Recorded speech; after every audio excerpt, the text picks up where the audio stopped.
আজকে নোটে শাক দিয়ে একটা নতুন রেসিপি বানাচ্ছি। আমাদের লাগবে নোটে শাক, টমেটো কুচি, পেঁয়াজ কুচি, কাঁচা লঙ্কা, কারি পাতা, আদা রসুন বাটা আর ধনে জিরে লঙ্কা হলুদ। তেল গরম হয়ে গেছে, 1 চামচে সর্ষে দিলাম। এবার কারি পাতা দিলাম, তারপরে পেঁয়াজ দিয়ে দিলাম।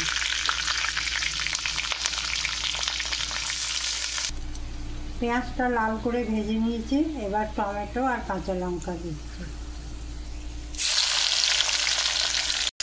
সাথে সাথে আদা রসুন পেস্টও 1/2 চামচ দিয়ে দিলাম। টমেটো কষা হয়ে গেছে, এবার গুঁড়ো মশলাগুলো দিয়ে দিলাম আর স্বাদ মতন নুন। মশলা কষা হয়ে গেছে, এবার শাকগুলো দিয়ে দিলাম। 20 সেকেন্ডের মতন শাকটাকে নেড়ে নিয়ে একটু জল দিয়ে দিলাম। শাক সেদ্ধ হয়ে গেছে শুকনো করে, এবার নামিয়ে দিচ্ছি।